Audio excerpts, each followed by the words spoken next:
नमस्कार दोस्तों, आज की कहानी है दुष्टता का फल। कंचनपुर के एक धनी व्यापारी के घर में रसोई में एक कबूतर ने घोंसला बना रखा था। किसी दिन एक लालची कौवा जो उधर से आ निकला, वहां मछली को देखकर उसके मुंह में पानी आ गया।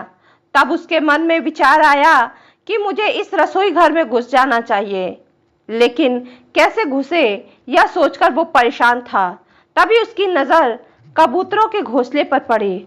उसने सोचा कि मैं अगर कबूतर से दोस्ती कर लूं तो शायद मेरी बात बन जाए। कबूतर जब दाना चुगने के लिए बाहर निकला तो कौवा उसके साथ निकला।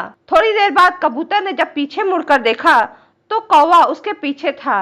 इस पर कबूतर ने कौवे से कहा, भाई तुम मेरे पीछे क्यों हो? इस पर कौवे ने कबूतर से कहा कि तुम मुझे अच्छे लगते हो, इसलिए मैं तुमसे दोस्ती करना चाहता हूँ।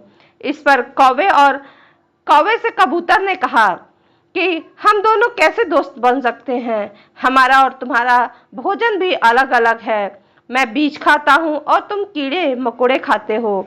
इस पर कौवे ने चापलूसी दिखाते हुए कहा। कौवे ने कहा, इसमें कौन सी बड़ी बात है? मेरे पास घर नहीं है, इसलिए हम साथ साथ तो रह ही सकते हैं। तुम मेरे साथ भोजन की खोज में निकलना, हम और तुम दोनों अलग अलग अपना अपना भोजन खोजेंगे। इस पर घर के मालिक ने देखा कि कबूतर के साथ एक कौवा भी है, तो उसने सोचा कि चलो कबूतर का मित्र होगा, इसलिए उसने उस बारे में अधिक नहीं सोचा। अगले दिन कबूतर खाना खोजने के लिए साथ चलने लगा तो कौवे ने पेट दर्द का बहाना बनाकर जाने से मना कर दिया। इस पर कबूतर अकेला ही चला गया, क्योंकि कौवे ने घर के मालिक को यह कहते हुए सुन लिया था अपने नौकरों से कि कुछ आज मेहमान आ रहे हैं, इसलिए खाने में तुम मछली ही बनाना। उधर कौवा नौकर के घर से बाहर निकलने का इंतजार कर रहा था कि नौकर बाहर निकला। उसके जाते ही कौवे ने थाली पर झपट्टा मारकर मछली उठाकर आराम से खाना शुरू कर दिया।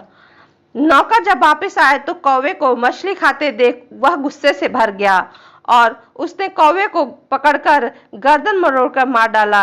जब शाम को कबूतर वापस आया तो उसने कौवे की ऐसी हालत देखी तो सारी बातें वह समझ गया। इसलिए तो कहा जाता है कि दुष्ट प्रकृति के प्राणी को उसके किए की सजा अवश्य मिलती है। धन्यवाद दोस्तों। यदि आपको ये कहानी अच्छी लगी हो तो प्लीज़ इसे लाइक शेयर सब्सक्राइब करना ना भूलें।